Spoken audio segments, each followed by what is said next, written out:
చిన్నమ్మ పట్టాభిషేకానికి రంగం సిద్ధమైంది. రేపు తమిళనాడు ముఖ్యమంత్రిగా బాధ్యతలు చేపడుతున్నారు శశికళ నటరాజన్. ఆమెతో పాటు మంత్రులు కూడా ప్రమాణ స్వీకారం చేసే అవకాశం ఉంది.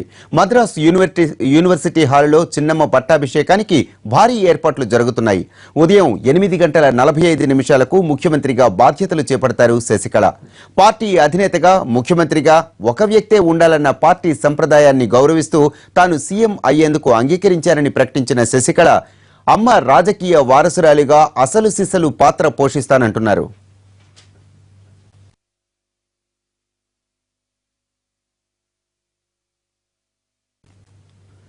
జయలలిత ఎంజీఆర్ సమాధికి నివాళులు అర్పించిన తర్వాత శశికళతో పాటు అన్నాడీఎంకే నేతలు మద్రాస్ యూనివర్సిటీకి చేరుకుంటారు. ఉదయం 11 గంటలకు ప్రమాణ స్వీకారం చేస్తారని ప్రచారం జరిగిన ముహూర్త సమయాన్ని ఉదయం 8:45 ఫిక్స్ చేశారు శశికళ. ఆ మేరకు సెంటినరీ హాలులో ఏర్పాట్లు జరుగుతున్నాయి. గతంలో ఇదే ప్రాంగణంలో ముఖ్యమంత్రిగా బాధ్యతలు చేపట్టారు జయలలిత. శశికళ తమిళనాడుకు 24వ ముఖ్యమంత్రి, 3వ మహిళా ముఖ్యమంత్రి కూడా. ఎంజీఆర్ చనిపోయినప్పుడు ఆయన భార్య జానకి 22 రోజుల పాటు సీఎంగా ఉన్నారు. ఆ తర్వాత తమిళనాడు పగ్గాలు జయచేతికి వచ్చాయి. శశికళతో పాటు ఎవరెవరు మంత్రులుగా బాధ్యతలు చేపడతారన్న దానిపై పార్టీ వర్గాలు నోరు మెదపలేదు.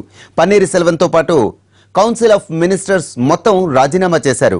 వీటిని గవర్నర్ కూడా ఆమోదించారు. ఇప్పటి వరకు మంత్రివర్గంలో ఉన్న వాళ్లకు శశికళ మళ్లీ పదవులు ఇస్తారా లేదా అన్న దానిపై అన్నాడీఎంకే వర్గాల్లో కూడా స్పష్టత లేదు. చిన్నమ్మ ఆదేశాల కోసం మాజీ మంత్రులు ఎదురు చూస్తున్నారు. మరోవైపు శశికళకు ప్రజామోదం లేదని చెబుతున్న డీఎంకే నేత స్టాలిన్ ఈ కార్యక్రమానికి హాజరవుతారా లేదా అన్నది ఇంకా సస్పెన్సే.